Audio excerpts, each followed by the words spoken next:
All right, today I have a special interview for you that I did over on the Soul Kink channel with Emily Letts. Emily is a therapeutic kink specialist and Domme in Boulder, Colorado. I actually found Emily by going through some of my subscribers on the YouTube backend and decided to reach out because I think we share some similar philosophies, which you're going to see come through in the interview. On the interview, we talk about sexual polarity and the role of being a Dom, both in creating that polarity and how to build a container for your submissive. We talk about introducing fantasies of all kinds to your partner, but Emily has a specific subset of audience that are cross-dressers, so we talk about how to introduce that within a couple or married dynamic. We talk about how to introduce and explore deeper fantasies, including ones around C&C. We discuss topping from the bottom, and we also look at how a woman may be able to step into her power, be the Dom in the relationship. We talk about how to stop enduring bad sex and making a promise that none of us endure bad sex. And we talk about what happens when you trap your partner in this box of who you think they are and don't allow them to flourish in who they want to be. And then we end by talking about redefining marriage and what commitment actually looks like.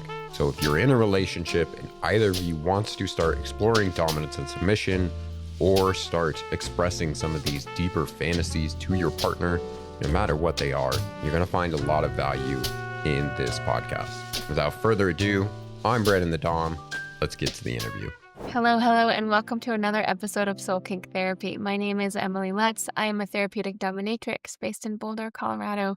And today I have the pleasure of welcoming Brandon the Dom on the show.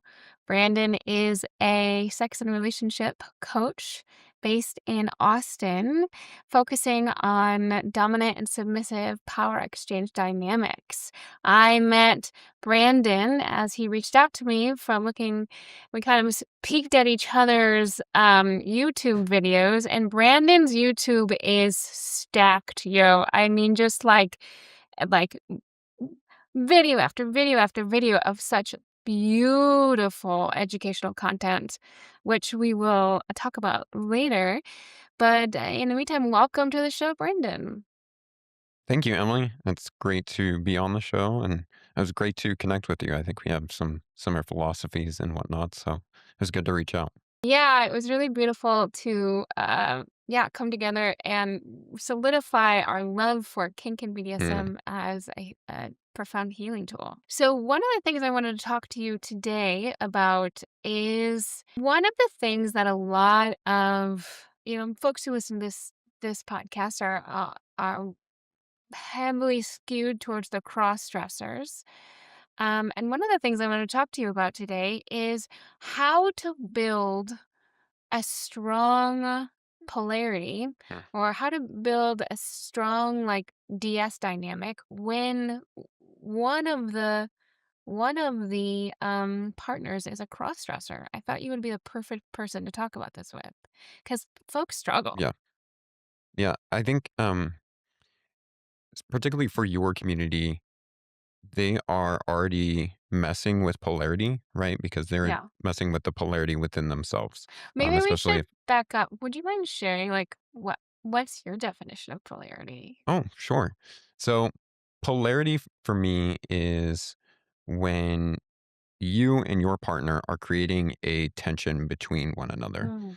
And that tension oftentimes is seen as a bad thing, right? We have these differences Mm. between each other. We have these disagreements. We have these maybe different views or values. And we are not able to bring those together so that it makes something better than the two parts on their own. Hmm. The world that we mess around in the dominance and submission world, is where we're taking these seemingly polar opposites and being able to use the strengths of both of those in order to create a dynamic that's better than the parts. Hmm. Um, and I see this happen in relationships more broadly. So, another realm that we share is the Tantra realm, or Hmm. sacred sexuality, as some people might hear it referred to as. And in that realm, they mess with masculine and feminine. And it's really these culmination of attributes that they're calling the masculine and a culmination of attributes that they're calling the feminine. Mhm. And what we try and learn is how do we embody one of those poles and then support the other pole so that it's kind of this like feedback loop between each other and grow something again much stronger than either one could do on their own. Hmm. That's beautiful. I love that you started with the tension that can happen when we're at opposite ends. That's a negative tension, Mhm. right? Which I always think of like adults going back into their child consciousness, right? Mhm. Of like reverting back. So then they're fighting about something that's not actually the thing they're fighting about. Is that what you're talking about? Sort of. So, like a great example is that people will understand is politics, right? We have two different sides and they often value two very different things, or at least it seems that way on the surface. Mm, A lot of times where there's like an underlying need or something that they're trying to fulfill. Like at the end of the day, we all want to be thriving and living well and so on and so forth. We just don't always agree about how that's done. And so the two sides kind of battle it like, okay, we're going to do it this way, we're going to do it that way. yeah. To create like a But war. right. Got But it. if they're able to work together, they often create something again better than that they could have done on their own because we have to collaborate with each other. Hmm. Now, if we bring this back down to the That's level of relation, beautiful. I love that. Okay. if we bring this back down to the level of relationships, all of us are just trying to get our needs met at the end of the day, Yeah. right? We often have disagreements about how those needs might get met. Or, as you were starting to allude to, we have different conditioning about how we would go about getting those needs met. Mhm. And so we play out certain roles in order to try and get those met. But what you often find in relationships is that polarity doesn't have to be a negative thing. And it's often the thing Mm. that we're deeply attracted to, Mhm. this polar opposite, it seems like. And there's some psychological principles about why that might be. A lot of times we're projecting something that's a quality that we often want or a value that we like, Mm. um, that we want to accept in ourselves, but we see it in someone else. And so it Yes. becomes very attractive. Oh, I really appreciate you bringing that up. That's something that I think a lot of people don't quite understand. That it's like, "Oh, I will be this kind of person if I'm with this." Right. It's like, oftentimes it's less about the person. Oftentimes it's less about the person in front of you, but how that person makes you feel or how that person makes you see yourself. So I'll use like a example from myself. A lot of times I will match really well with women that are very playful or, a little bit spontaneous, maybe even a little silly. And it's because I am often balancing out my own like serious discipline and going through the world in a very like masculine, heavy forward direction. And these women help me slow down, remind me that I don't have to take it so seriously to remind me to Chill, play. bro, Yeah, chill. Got exactly. it. And if I do enough self reflection, it's because I'm, the one whipping the crack on myself, basically drive, drive, drive. If I were able to slow down and accept my own part of myself that wants to play or not take things so seriously, um, one, I would be able to accept myself more. Uh, But two, I recognize the polarity thing, but it's something that I'm attracted to, but it's also something that could annoy me, right? Because I'm not accepting it in myself. So the mm. same quality Oh, that I I'm love attracted that. to Yeah. could be something I'm like, oh, this is, getting a little rough. And it's this constant like self reflection of like, oh, this is actually a part of you that you're trying to accept, but you won't yet. Mhm. I love that. Yeah, my partner is, we often talk about it in terms of Ayurvedic doshas. Are you familiar with Mhm. Ayurvedic doshas? Not as familiar, but To give listeners just a quick little summary of this, Ayurvedic medicine is like the most ancient medicine. It comes from India, but it's this idea that there are three types of people. There's Kapha, Vata, and Pitta, which is Kaphas are earth, Vatas are air, Pittas are fire. So you can walk down the mm, street and basically that person's a Kapha, that person's a Pitta, that person. I am Vata, which means that I am airy. Like I move fast, I think fast. I'm like think about air. Like like a feather on a wind, and because of that, I can often feel deeply ungrounded. Mm, But this is also this is how my digestion works. There's all of these different health and body signals which is like, yeah, this woman is a vata. Like my digestion is prone to like constipation, all of these different things. But then my partner is a kapha. So I call him like a mossy rock. You know what I mean? He is mm, just grounded. He's disciplined. He's like you, like he's disciplined. He gets shit done, like all these things. And so we're constantly. What's really interesting is that when we switch in dominant submissive. So when we go into dominant dynamic where I'm doming him, what he needs more than anything else, because he's kapha, which are prone to dysregulated kaphas are prone to depression and laziness, mm, right? mm, So what he needs for me to dom him is activation. So, like, mm, I don't have to give him much containment or much like warm up or anything like that. I have to just go straight, like take the nipple, give it a big twist, and like he's yeah. there. You know what I mean?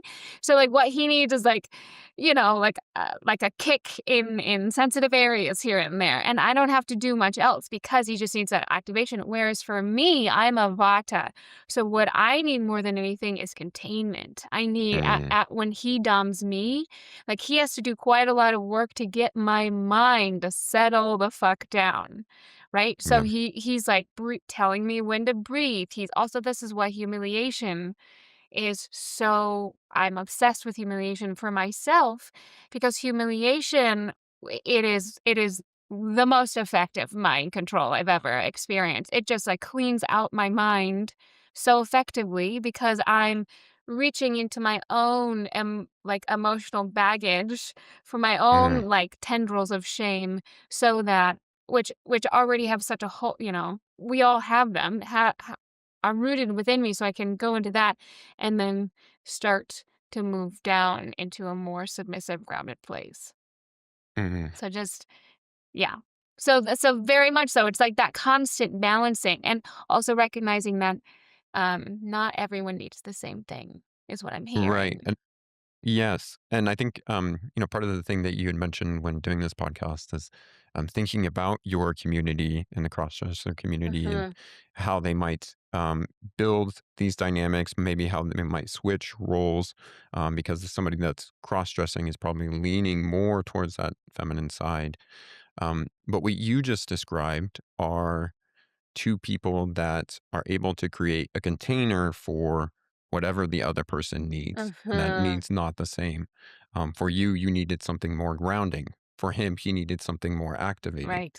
Um, the process of setting up a container for the other person can be a dominant role. So the dominant one, is leading the experience, creating the situation. And if they're creating a container for someone else, um, they have to understand who that person is and how they need to be regulated, how they need to be shifted so that they're able Yes. to experience themselves fully and let go. The Um, submissive. The person who's being led. correct. Yeah. Correct. And I think that's important to state because a lot of times there's a myth or a predilection about like what a dominant's supposed to look like or what a dominant is Oh, yes. supposed to do. But a dominant submissive relationship is really about the two people in that relationship fully understanding one another and like what each other needs. And then the dom taking the lead for that. Yeah. So there's dominance that won't look anything like your Christian Grey, 50 Shades of Grey, like stoic, whatever. They're very vibrant and active and wearing, tons of beautiful colors and Mhm. being very energizing because that's what that other person needs Yeah, I within love that that. dynamic. I think that's so important because when speaking to here's the thing with cross-dressers, right, is that they're often, like, very, um, regular men. You know what I mean? Mhm. Their fathers, their brothers, their bosses, their colleagues. They you would just be like, "That's a what."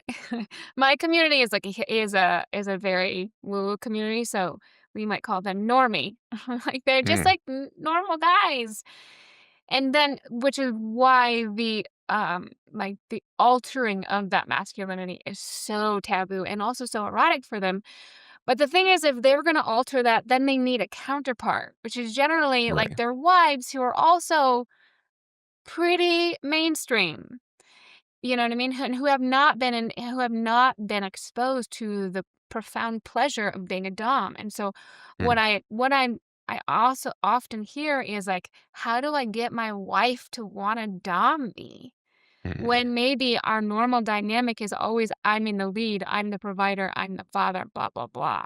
A lot of times these dynamics, they're opposites of your regular day life. Right? And that's kind of what makes it fun and Awesome. exciting and taboo. Yeah. Uh, It's like, for somebody that's has um, rules and responsibilities and everything else going on in the regular day life, being able to submit and let go of all that and hand somebody over the control is a lot of fun. They're like, this feels great. yeah.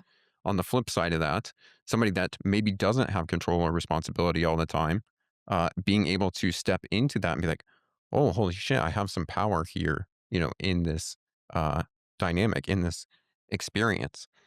So that's kind of like if you can point out the benefits to each person of Mm. like, this is what you're going to experience, that kind of helps Hmm. tip like, okay, I might be interested in this. Mhm. But two is if we go back to this polarity thing, you're kind of shifting the poles, Yeah. and we don't often experience those other poles.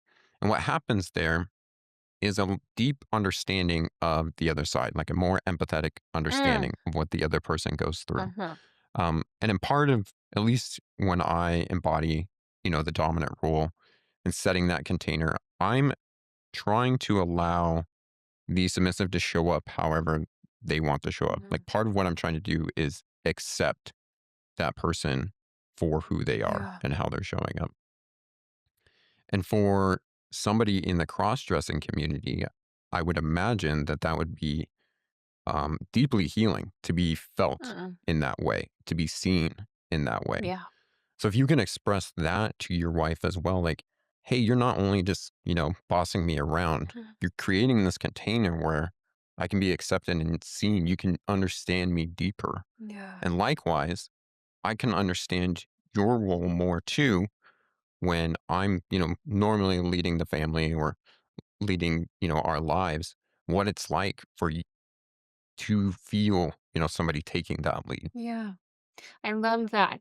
I also I have a lot of empathy for the wives in this context Mm. because my guess is that a lot of the wives and the partners are like, "Bitch, I'm in control all the time."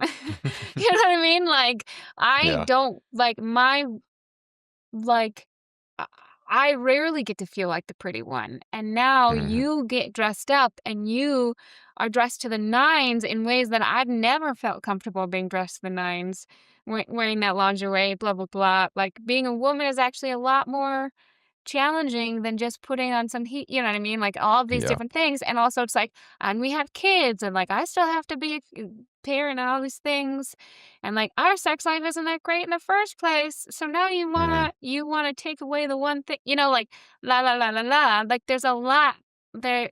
I can only imagine there's mm, mm, it's rooted in misunderstanding, but also Yes. a lot of pain that could be brought up by Yes. the exposure of this desire. There's something beautiful in being the person that kind of be vulnerable first in accepting their Mm. desires. So this is also part Mm. of at least what I again try and embody in dominance is leading, going first, right? And stating, this is my desires. I want X. And what it does is it gives the other person permission to say, wow, they are embodying something that's probably pretty scary right now. They are saying something that everyone else is going to shame. It's going to give the other person permission. You know what? Maybe I can be a little vulnerable and show up here too. Yeah. And when those two people are allowed to do that, sure, that woman may have some desires. Like I want to be the one that isn't having all the rules and want to be this beautiful embodiment of the feminine. you can give her permission too, and you guys can Mm, work through those needs and that balance of like, how often do we do this? How much do you embody? How much do I embody? When do we embody? When do we switch? yeah. Whatever works for your dynamic. Yeah. That's what I talk to a lot of cross-dressers about is like this exposing, because it is so exposing this vulnerable desire, like allow it to uproot the filth in Yes. your relationship. Because if you really want the sacred, profound nature of like of good kink with a partner, with a beloved, like you have to put a pool filter in your pool friend first. Like you gotta filter that shit out. And like the idea that I've had some, I've been lucky enough to have a few female partners of crossdressers on this Mhm. podcast, which has just been so profound and so I'm obsessed and in love with them. But it's just like just because you share this vulnerable thing with your wife doesn't mean she's immediately gonna be like, well, here's a maid dress and bend over, I'm Right. gonna peg you, which is one of my favorite quotes. But, like, yeah, I love that this idea of, like, if you bring this desire, expect to hold whatever she is going to feel from Yes. from this bringing, and then expect to to work to meet her needs first. Yes. And I mean, the reason that I love dominant submissive relationships, just BDSM in general, is like the communication frameworks that underlie this, right? We're sitting down and we're saying, here's my needs, desires, boundaries, and limits. Yeah. What is yours? And now how do we make something out of that? Right. And you're going to find when you first start bringing up one of these desires, we're talking about cross dressing now, but this literally applies to any of them, is if it's not something that they're immediately ready to jump at, um, they may have indifference to it. And then you might have to work out, like, okay, how do we make this exciting and fun for you? Yeah. Or they may have, this is a limit for me, or it's a soft limit. And you work with, okay, help me understand that. What is it about this that makes it a limit for you?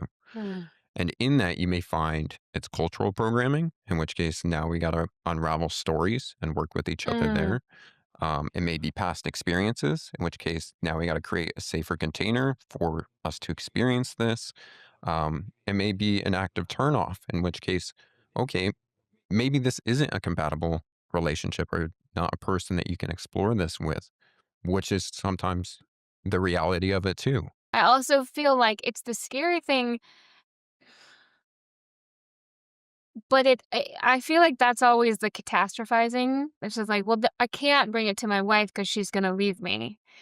Yes. And when I and it's like, well, maybe that's not true, and maybe you're not giving your wife a lot of credit, and maybe actually for the last 20 years, she's been dropping hints that she knows what's Mhm. going down and waiting for you to take up the mantle, but because of your own fear, you haven't actually done her the service of leading this. Yeah. We are much more likely to like make something extreme in our minds because we're actively repressing this thing, right? And so Yes. if we're actively repressing it, we believe that everybody else is the repressor. Like if I come out with I this, love that. they're not Yes. not going to accept it. Yes.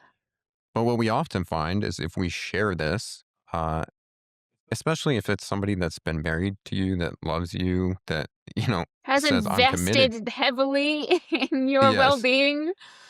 they are probably going to be more understanding than, a general person.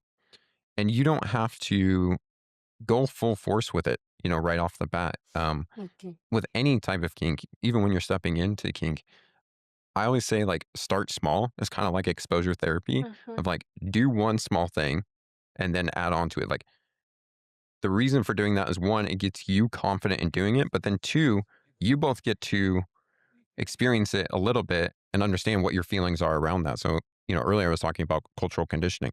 A lot of Yeah. times, if you start to step into a kink, you hit these like roadblocks for a second, like, whoa, what is this? I'm not okay with this. And you have to work through that roadblock before you're able to step into it deeper. Yeah. Um, the benefit, though, of doing this work is if you go over those roadblocks, there's a deep, profound sense of acceptance for yourself. Mm, And there's a deep found amount of pleasure. Like you finally get to experience this thing that you've been repressing. You finally get to show it to another person. yeah. And that can be both very, very validating for yourself and highly erotic, right? We're doing Yeah. stuff that's fun and kinky. Uh, so the benefit of stepping into those is that. And so start small. One small thing. What might be wearing just one article of clothing that kind of showcases that. Yeah. See how you both enjoy it, experience it. Yeah. Then start a little more. See how experience it. Find out how she is um, interacting with this and what she may want out of it, because you guys might, start to take a different direction there. But if you take it step by step, you're able to pivot more quickly. And I also hear of just like get rid of your expectations. Just like Yes. take a nice big towel and just like wipe yourself clean so that you can come to the PlayStation with a beginner's mindset. Mhm. Is that what I'm hearing? Yes, I love that. Because if we come, a lot of times we have these like fantasies built up in our Mm, heads, right? the And then we fantasies. then we try and place it on the other person. And when we do that, we don't actually see the other person and how they're experiencing it. Plus, they feel like they're not enough because they're being compared to whatever fantasy you built up in your mind. I'm really curious your feeling about fantasies. I led this really great masterclass last week called What Makes You Wet. It's to help cross dressers map their pleasure and map their desires and Mm, map their and we start with fantasy. Fantasies I feel like are such a beautiful launching off place.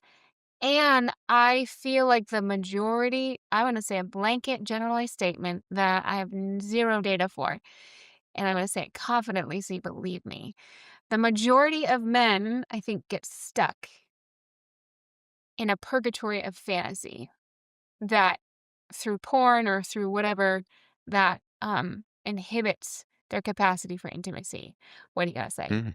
I would actually say it's people in general. So, Mm. um, my What do you firsthand mean? I want to experience. blame men. This is about blaming men. My firsthand experience, especially as I've gotten more well known, is when I go on dates, there's a fantasy that sometimes exists in her head about what kind of Dom I'm going to be and click into her fantasies and not Mm. always meeting me with how I'm showing up at that day. And that in reverse will put on those expectations as well. Yeah. I think fantasies are, as you said, a wonderful starting place. What I try and lead people to do is dig behind that fantasy. I always say everything that we want in life, there's an emotion, there's a feeling that we are trying to feel. Yeah. I don't buy a watch because it's a Uh, fun chunk of metal. There's some sort of feeling I get when I wear that watch, love right? that. Love that. It's the same thing with fantasies. There's a reason it's so erotic to you. There's a reason that you love that. You keep coming back to it.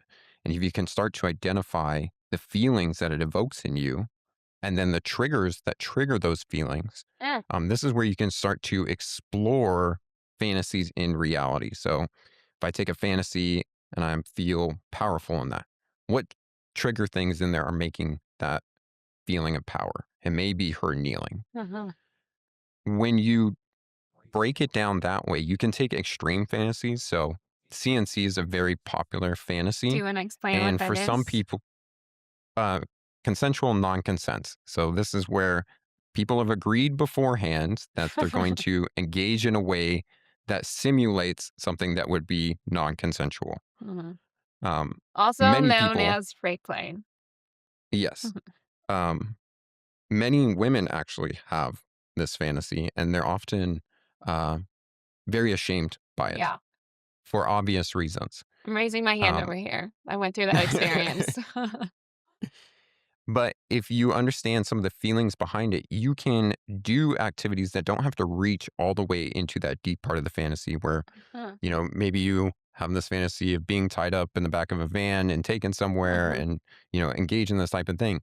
That's pretty extreme. And if you engage in that, there's lots of psychological repercussions that you will have to engage and deal with. Yeah.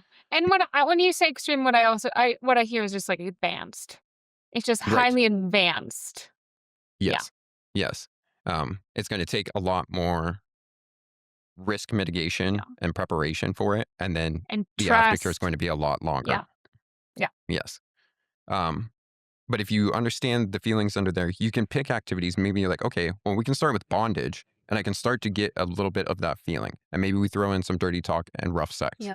And so there's some easier places to activate that fantasy. Yeah. If we return back to the cross dressing community, same thing here. What feelings does it evoke for you? What triggers evoke those feelings? Now, how do we start engaging with those triggers or engaging with those feelings in a way that works for both you and your wife? Yeah. And now you can actually start exploring it in a way that's beneficial for both of you. I love that. I love that breakdown. And that's very much like what I have explored of like, how do you want to feel? Start there.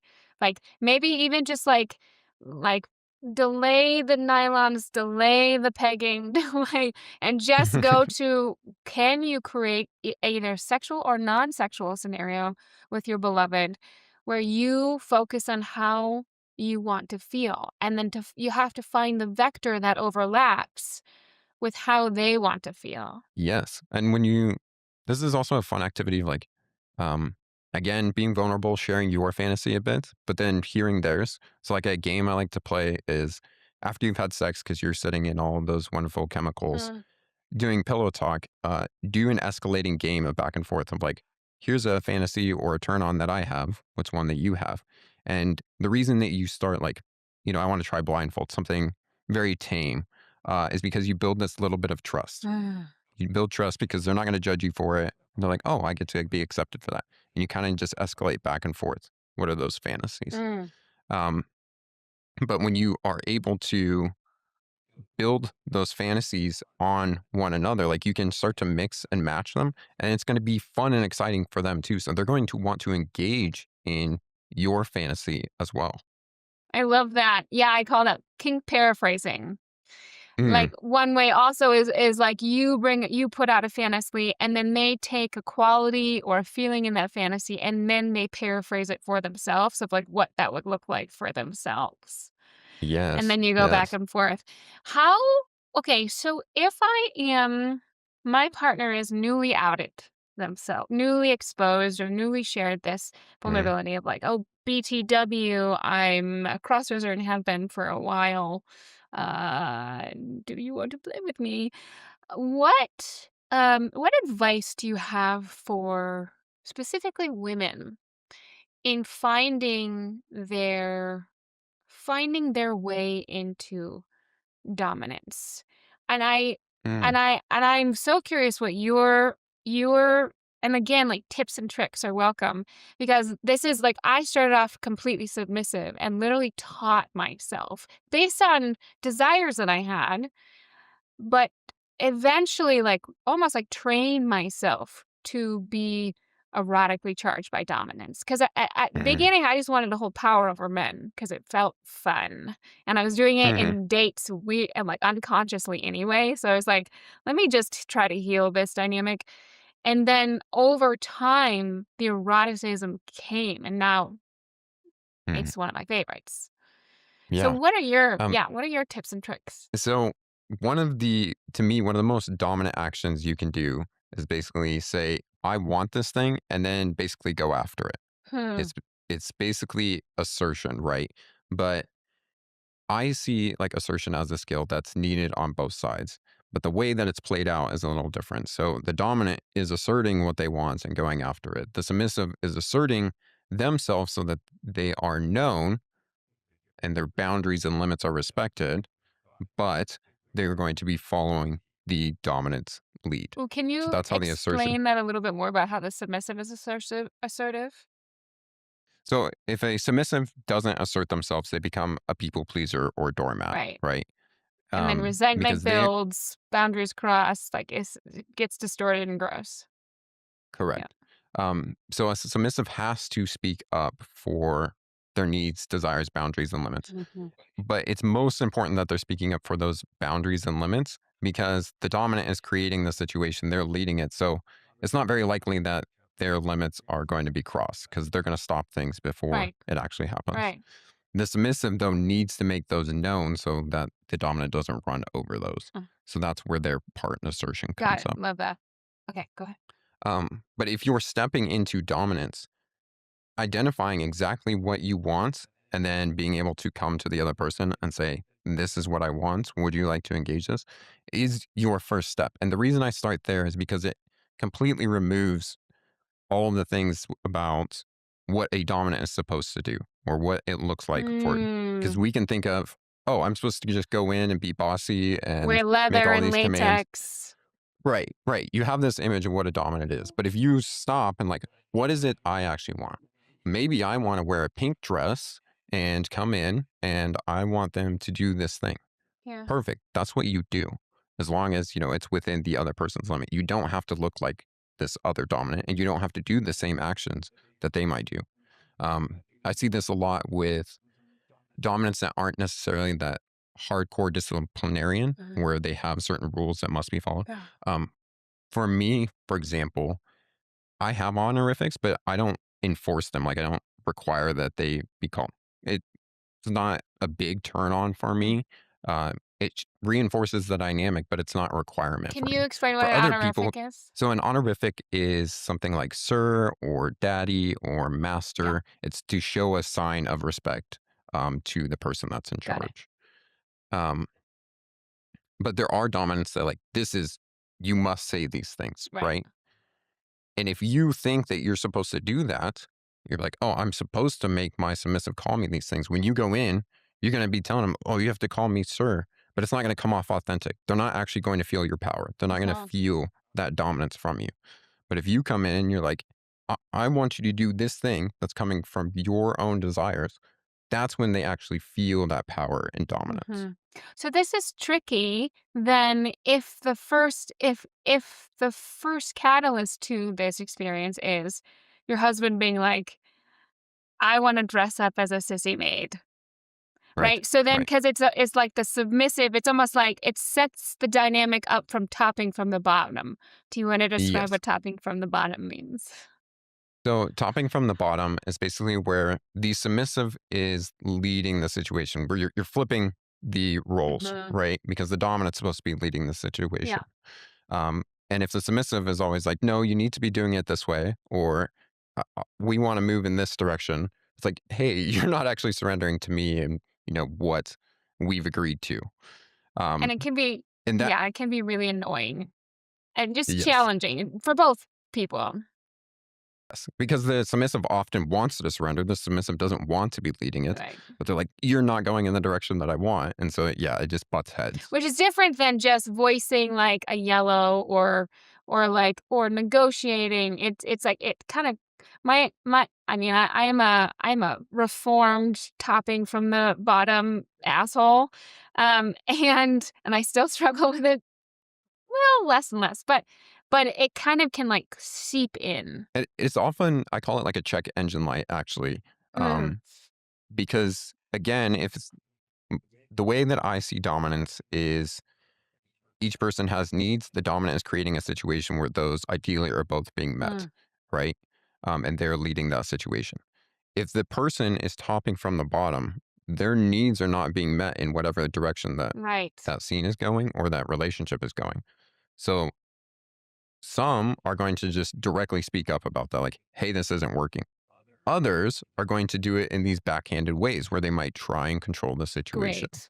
Love that. So I see it as a check engine light, not something to get angry at, but something to, okay, let's sit down. What's What's going going on on? here? That's the best response a dominant can have if they recognize that the submissive is topping from the bottom. Yeah, Yeah. yeah, so good. But going back to your original question about, okay, this crossdresser has come and said, hey, I want you to be in the dominant Yeah. role. I want to experience this. She's going to have to find what she enjoys about doing that. She's going to have to find her own desires for this situation or bring in her desires. And how do we mix these two? Yeah. Um, and I mean this even to the like microscopic, you're doing certain actions. So I'm going to return back to myself.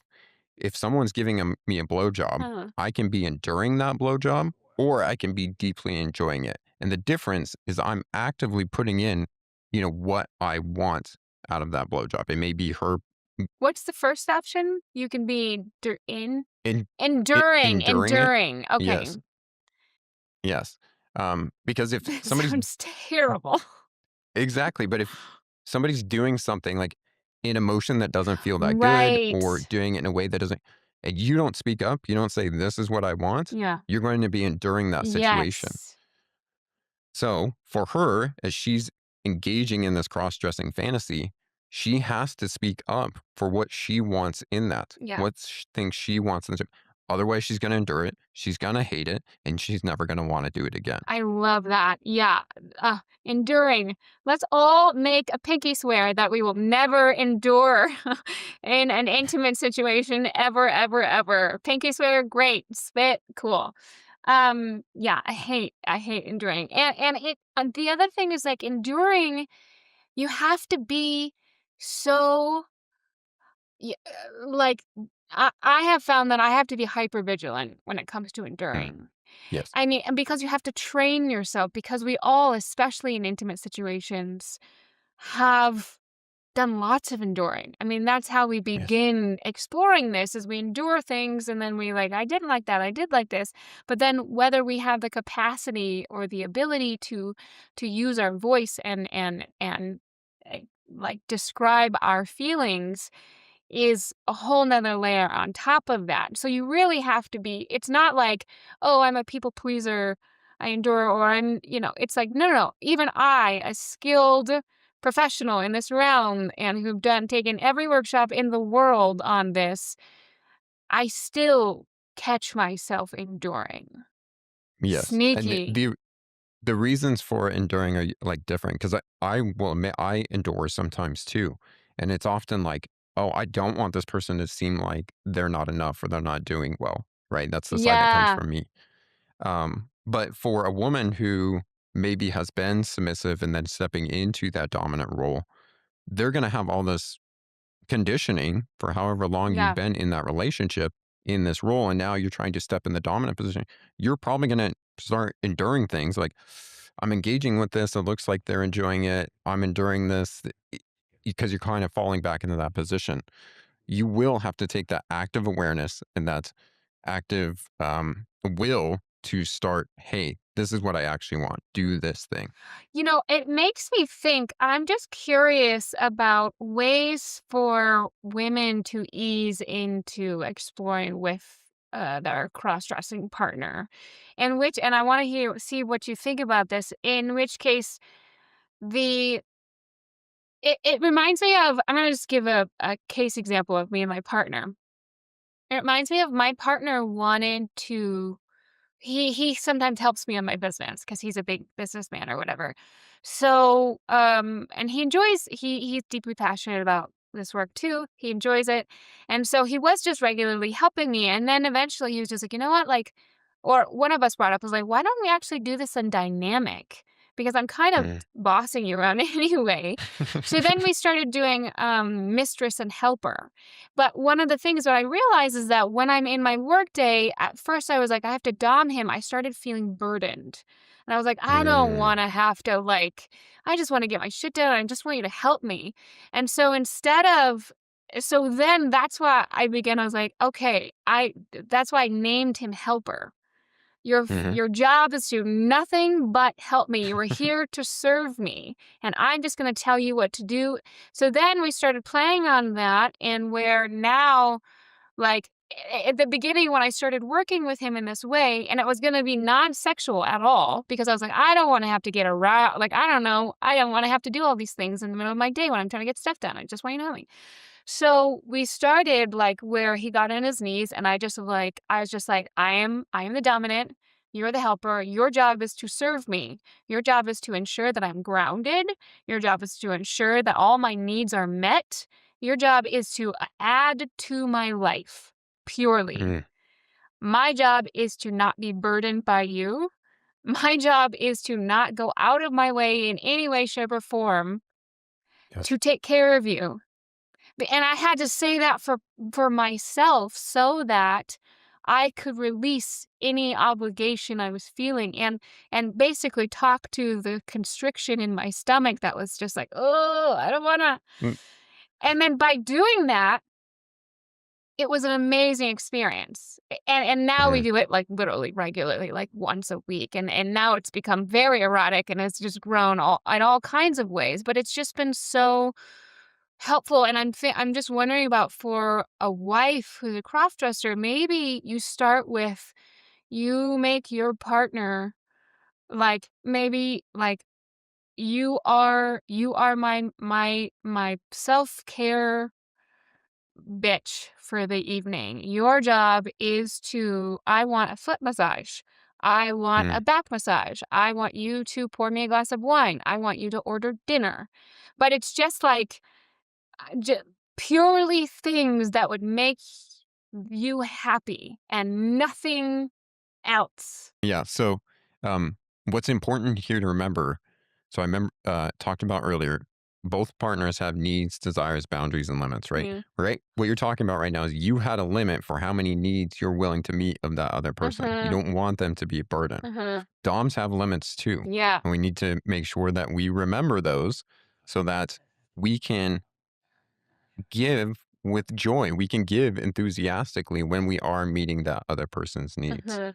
Um, But Whenever I'm setting up a dynamic, I like to think about A, what's going to make my life easier, be beneficial to me? What sort mm, of things would I want them doing? Now we're talking about my needs and desires, right?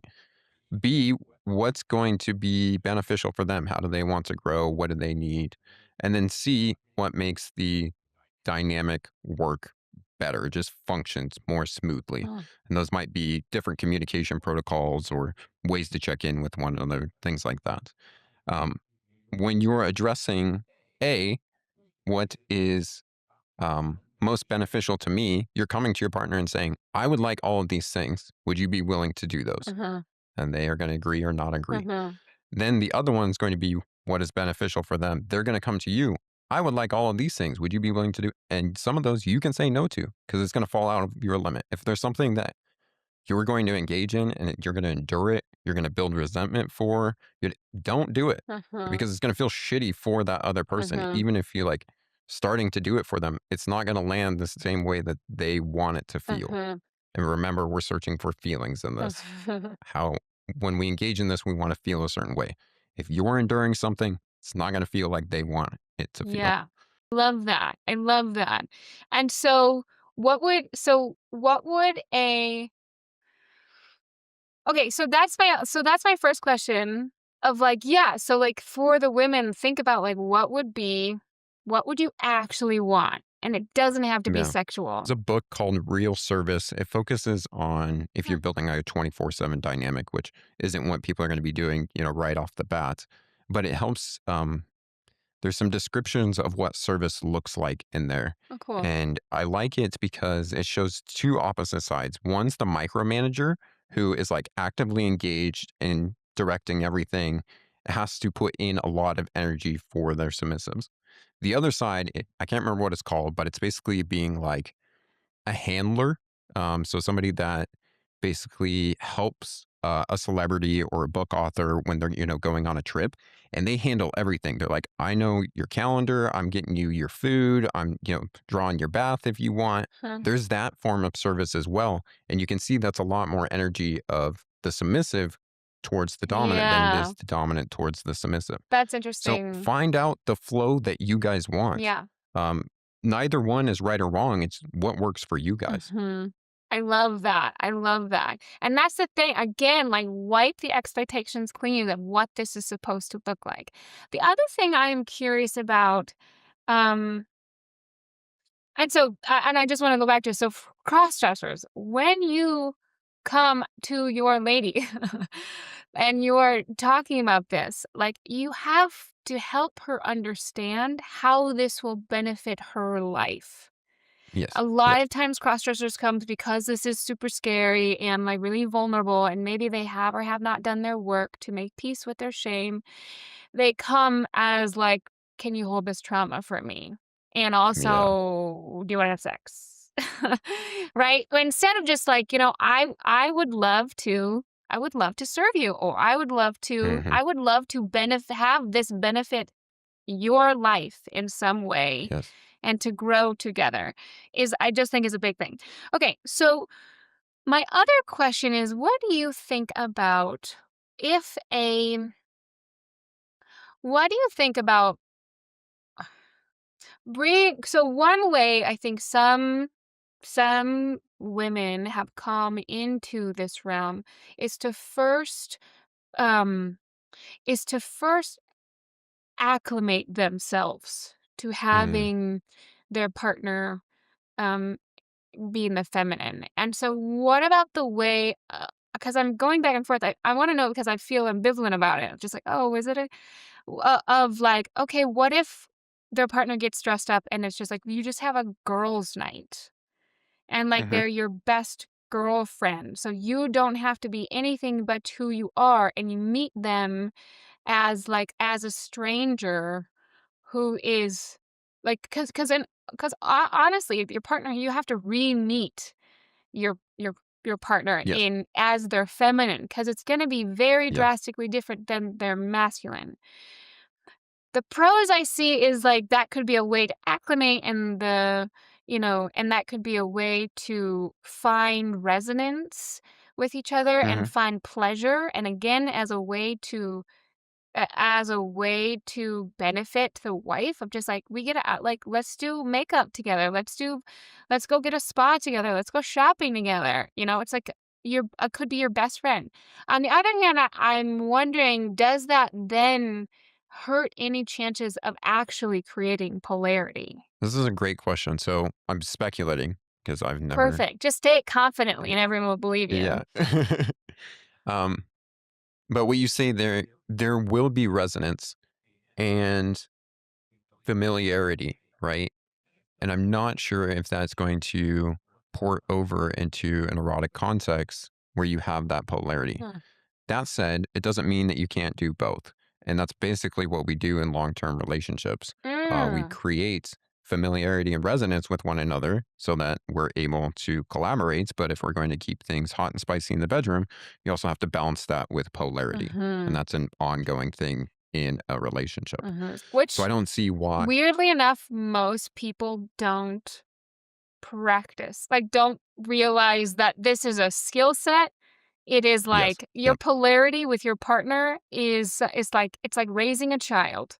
Like, you actually have to foster it and nurture and grow and learn, like, otherwise, don't why are you surprised that you haven't had sex in 10 years?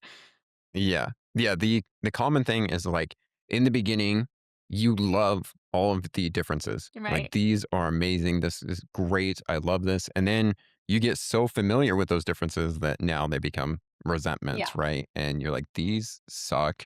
And now you're also very familiar. The high-powered dominant person that you've seen in the beginning, you also see them at their lowest when they're sick Yeah. or, just being around the house on a Sunday, being a slob, Yeah. whatever it may be. You're like, "You're not the same," but they are. Yeah. And what we have to do is learn to accept all facets of that I love person. that.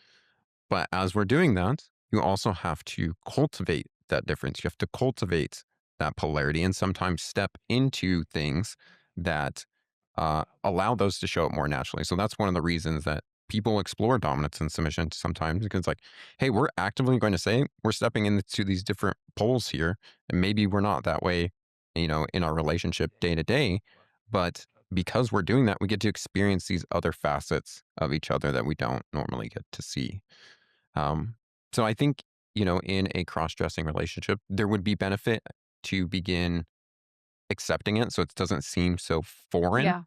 But then I would leave room to like, okay, now how do we cultivate the polarity of this? How can I, as the woman, step into some of my masculine, maybe? Hmm. And that can be a way for her to experience something new about herself. Yeah. Um, when we explore any of this stuff in kink, we're often putting on different personas and we are experiencing ourselves and our partners in new way, and that can be exciting. It's like going dating again for the first time, Yes. right? So lean into that excitement as well. Yeah, I love that. It reminds me of one of my teachers, Justin Patrick Pierce and London Angel Winters. Have you studied with them? I think I have yeah, not known. they're great. But they, at one of their workshops, and I'm sure they stole this from somebody else, but they brought up a screen, a PowerPoint screen, and it was of a square with a bunch of different colored dots within it.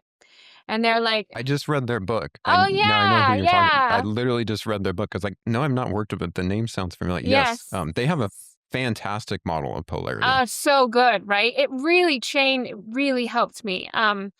The book say Playing with Fire. Yeah, Yes. Playing Yep. with Fire.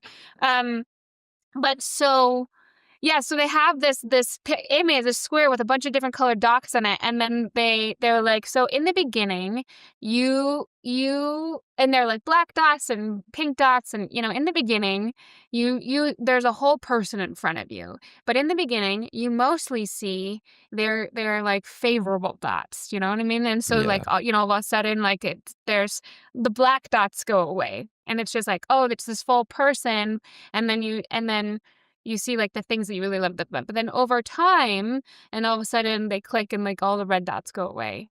And then all of a sudden all of the yellow dots go away. And then over time, all of a sudden that's left is only the black dots. Do you know what I mean? And you start to see this person as only black dots. Mm, When in reality, they're not black dots and they're not just pink dots. They are a kaleidoscope of things. And yes. our job then is to, and then they click a button and the pink dots come back and the red dots come back. It is to allow the full person in front of you, regardless of what they're experiencing, so it's like the pedestal sucks and the sewer sucks. There's also why you Mhm. don't, I'm a huge advocate, like, don't ever put your partner on a pedestal. Like, you are Yeah. hurting both of you. It just decreases any opportunity for real, profound partnership and intimacy. But I love this scenario so much because my partner and I are very, very, very good at seeing the whole picture of each other. Um, but every once in a while, it's so helpful to be like, "Oh shit, I'm black dotting you." You know what I mean? And him being like, Yeah. "Yeah, you're black dotting me." And then like, and vice versa. It's just such a thing. I'm just like, "Oh, that's just you're just put some more colors in there and you'll get the fullness of who I am." And it's just so Yeah. helpful to understand Yeah. that. You also see, like, when you're doing it to your partner, you're also black dotting yourself or painting yourself into a Mm, box, right? Because yes. you're like, this is the only person I want to see, and there's nothing else of you that exists. And Yeah. that means this is the only way that I'm functioning with you. Yeah. But there's actually an array of ways that you can function with your partner Ugh, and, interact. And if you stop putting them in a box, you allow yourself to visit that array as I well. love that so much. It's also because when you're black dotting somebody, you're like what you just beautifully said, you're hurting yourself.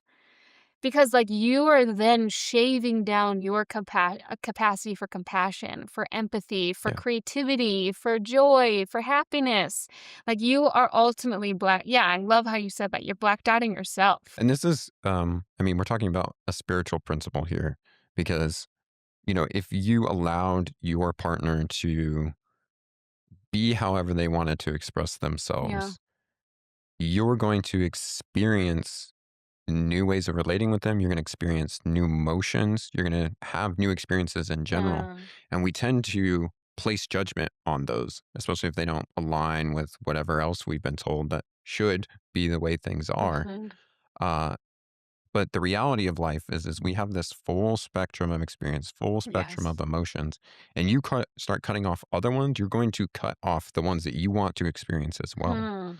Hmm. And the spiritual principle is finding the joy, the contentment in each of those experiences, Mm. that each one can be fully felt as a part of life and be okay. Mm. So you see that in your partner, you'll begin to see it in yourself too. I love that. That's so beautiful.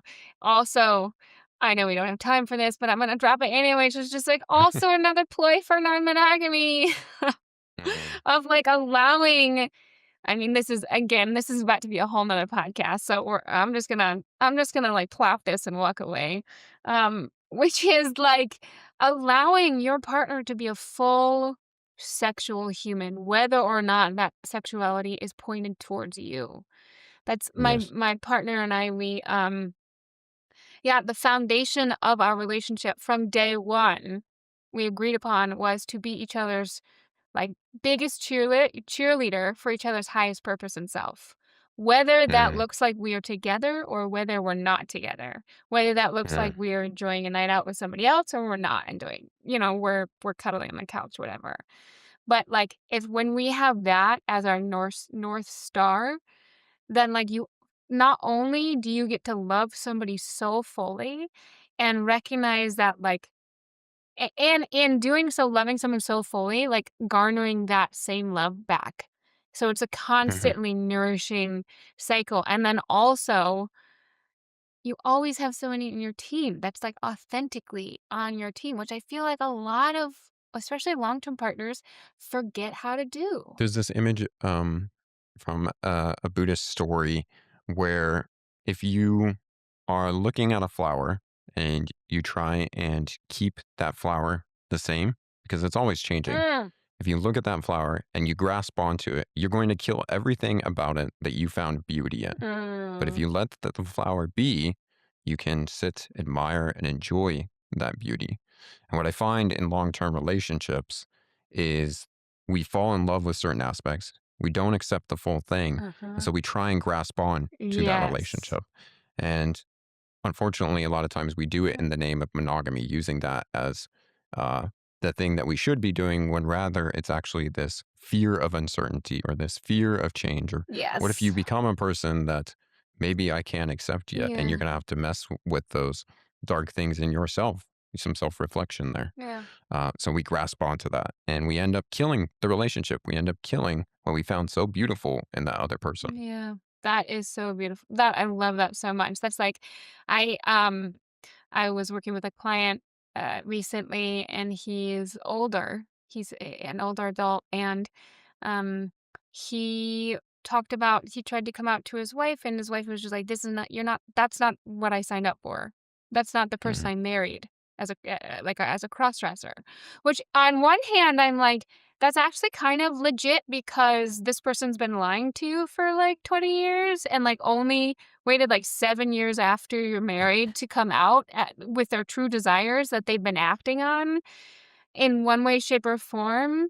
So, like, that's legit. You didn't get the opportunity to consent to. And also, like, yo, you're in your 70s. Of course you're not. This is not the man you married.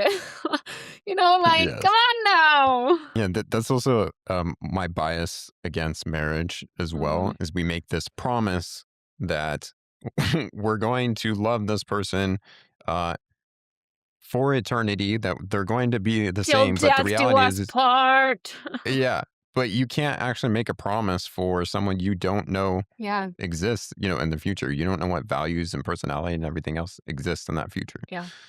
I like the word commitment better, and commitment to me is basically at any given moment, you can look at the other partner Uh, and say, "Yes, I want to be in this relationship." yeah. It's based on consent at any moment, right? Hmm. Like, I want to be in this relationship, and if that changes, then we address it. We have to look at why is that? Can we work this out? If not, then you have to let them go. Hmm. That's the otherwise it's just holding somebody. It becomes an obligation. Then you get resentment and everything else, all the toxicity that we don't I want. love that. There's two things, which is it reminds me of there's a couples therapy therapist that I worked with, my partner and I worked with, and her partner, this is Ari and Jamin for whoever knows these folks, they get married every year. They have a Mm, ceremony every single year because every year they take stock of like, do we still choose each other? And if Yeah. we still choose each other, we're going to celebrate that. And there might be a day where they say, you know what? I think I'm good. And that is fully in the realm of possibility that they accept every single day. Also, and which when I heard that, I was like, that is so romantic. Because they like get professional photographer each year. And even if it's just the two Amazing. of them, do you know what I mean? They like Yeah. dress up and like get photos and like do a fancy thing or do a trip. And they have kids. And that was just so, I was like, yes, yes, yes, please. I love that because it shows the active work that you have to do in a Yeah. relationship to do these recommitments, right? We talked about earlier the active work that you have to do for polarity. This isn't something that, okay, we got together and now it's just going to work. Not how it works at all. Like you have to actively be making these roles or actively recommitting.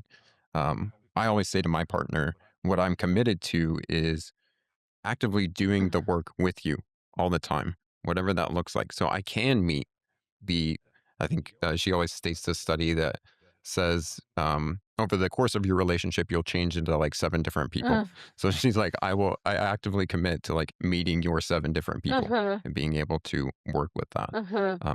To me, that's, commitment, both people showing up, no matter the context, being able to engage with one another. I love that. Yeah, I love that so much. And I've remembered what I was going to say, which is uh, there's also, I think, a part of the non-monogamy or part of monogamy. And this, again, I'm super biased because also I know lots of beautiful monogamous couples and celebrate Yep. them and, all this different stuff. So, and really respect those relationships and they're inspiring leaders in my community and friends. But there's also the fear of death. I think a lot of Mm, this is like the fear of death, of like of the yes. need for permanency, and I think that Yes. comes with our culture. And one of the things that I've really wrestled with a lot, which is my partner is 22 years older than I am. This Mm, mofo is about to turn 60 years old this year. I am not sick. I am 37 years old. So we are hella like we should have an Instagram just for our age gap because those Instagrams do yeah. so Yeah. well. um and I love this mofo so much. Like every day I am like in awe of who I get to spend my life with. And he is going to die. If all goes well, he is going to Right. die at least 22 years around, like, I'll have a good 2 decades of my life where I'm going to be mourning him, and that's, like, if Yeah. everything goes perfectly. And, when I decided to, like, truly commit to him, I was like, "I am committed to this grieving. I am Mm, committed to, like, yes. on my knee." Ooh, I'm,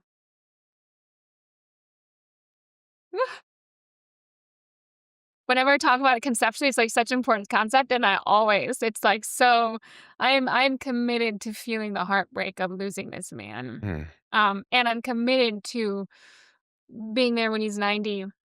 Or at least mm, I'm committed to the idea of being there when he's 90, because I don't know what's gonna happen. But like what is the point of falling in love if you're not also falling in love with heartbreak, which can be just as profound, beautiful, and a wise teacher. yes. Oh, that's so beautiful. Yeah. Thank you for sharing Yeah. that. Yeah. Um, I think, we brought up the monogamous people too. In each one of these situations, they look different. There's the non-monogamy, there's your situation with an older person, Mhm. there's these people in the cross-dressing community, there's the monogamous people. In each one of those situations, both people ideally are coming forward and saying, this is going to be the reality of our relationship. They're like fully informed. Yeah. You were just expressing at some point, you have 2 decades where you're still be living and he has Yeah. passed. And you're like, this relationship still means so much to me that I want to Yeah. engage with that. I commit to having that heartbreak. For somebody in the cross-dressing community, like, we're going to have some challenges with you engaging in that feminine identity. Mhm. We still have to function in the world. You might have kids. Yeah. You have to navigate how much this comes out. But hearing, I commit to you and engaging with this and making space for it, Mhm. even though it'll be challenging.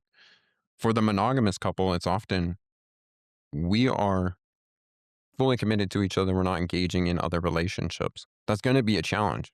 And what unfortunately happens is a lot of people just do it by default and they don't recognize those things are going to be challenges unless they've actively accepted it, actively said, yes, I want to engage with Yeah. that. They're going to have a whole lot of problems down the And then it road. becomes But if both, enduring. Yeah. yes, exactly. Yeah. But if both people say, uh, I understand these problems are going to come and I commit to them. Mhm. That's when it's going to work. Mm. That's when you actually have the beautiful monogamous relationship that's in, the fairy tale.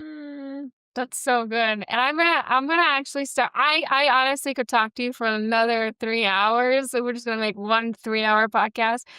But for the sake of brevity, I am going to start closing this beautiful portal of intellectual goodness down. So I want to ask you two questions before we leave, which is like, what do you think? Give If you could give crossdressers one biggest piece of advice, and maybe it and actually let's make it about specifically about cross-dressers of just like how to how to really authentically deepen their um this this joy in their life. What like Mm. what would you say? Acceptance is where you're going to have to start. Mm. And the physical step for that might look different for each person. It might be engaging with it on your own, and maybe you've never done that. Um, I know that some have engaged a long time on their own. So that next step for you might be bringing it to your partner, Mm. or it might be engaging with community of others Mm. that also do this. So you're not doing it in isolation. Whatever that little bit of edge for you is that you can take another step towards acceptance is where I would start. I love that, and actually you just teed me up so beautifully to do a very shameless plug for I'm launching this community actually specifically for this Mhm. reason. It's called Outrageously Amazing. Her. And actually I'm moving away. It's going to be primarily an online cohort. It's a cohort where we take 20 cross-dressers from around the world, whoever, there's an application process, and we come together every 2 weeks for like an hour and a half, and we truly sit with each other and really understand and grow, like, and Mm, a sisterhood, because that's the thing in my yeah. own life, like how sisterhood has just been so profound. I mean, with Mm, the females in my life, of yeah. deepening and growing and challenging me and accepting me, and most men, unfortunately, whether they're cross-dressers or not, do not have this experience even with other men in their life. Yeah. I had to actively make a men's group for myself. I did it for about 7.5 years. And it was just me collecting men that I saw Yeah. values that I enjoyed in or like wanted around me.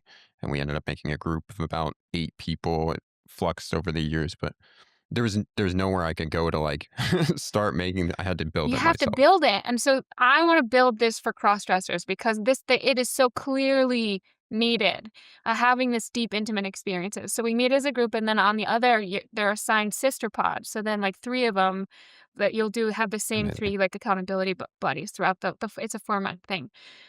So shameless plug, anyone out there who's just like, "I need this," it's gonna be online only. I'm pretty sure that I was gonna do an in-person retreat, but that might be too much because a lot of people are coming from the UK, but, um Mm, and even if it's not originally her, like, you hack friends, please, just anyone, get a community, just talk to somebody authentically.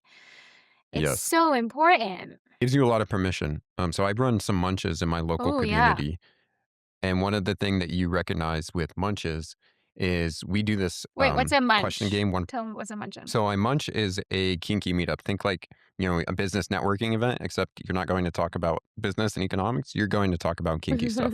It's the So you could be best. talking about, yeah, you could be talking about a board game and then be like, oh, I also got this paddle and I tried it out Yeah. yesterday. So it's just fun. Yeah, yeah. Um, but what you see is somebody else like start to talk about this thing they're into, like, oh yeah, I tied somebody up and I started spanking them. And you're like, uh, you're like a nurse and a great mother and everything else, and you do this really kinky, outrageous shit. Maybe it's okay that I also do this Yeah. kinky, outrageous shit, and I'm not a bad person for doing Yeah. it. Well played. Yeah, perfect. That's exactly it. So if you're not going to apply to my cohort, which you should, find yourself a munch. Find yourself like go on FetLife, go on meetup.com, like go anywhere. Craigslist for Christ's sakes, but be careful with that. And just find people because they are there. I don't care where you live, they are there. Anywhere. So then my last question for you, Brandon the Dom, is where can people find your amazing content that is just so educational? Yeah, everything can be found at brandonthedom.com, and then you can follow links elsewhere. As Emily mentioned, I also have a large YouTube that has tons of educational videos that I dive into very deeply with different topics. So those are the best two locations to Oh, find me. amazing. And then also, are there any shameless plugs that you want to shamelessly plug? I'd set you up Mm, for a real good kinky joke there. yeah. um, no, I don't think so. I enjoy people finding my educational content first and being able to change their lives from that. And if Mm. they decide, you know what, I need a little bit of help or accountability, then you can look at some of my courses or my coaching. But first and foremost, I just want you to be able to change your life with whatever resource works for you. Wow, well done. That was a perfect pinch. Good job. That was a perfect plug. All right. Well, that is the end of this episode of Soul King Therapy. Thank you so much for going on this amazing journey with us and so many blessings to you and your family and your community as you begin to explore the depths of your freaky nature. Bye bye, all.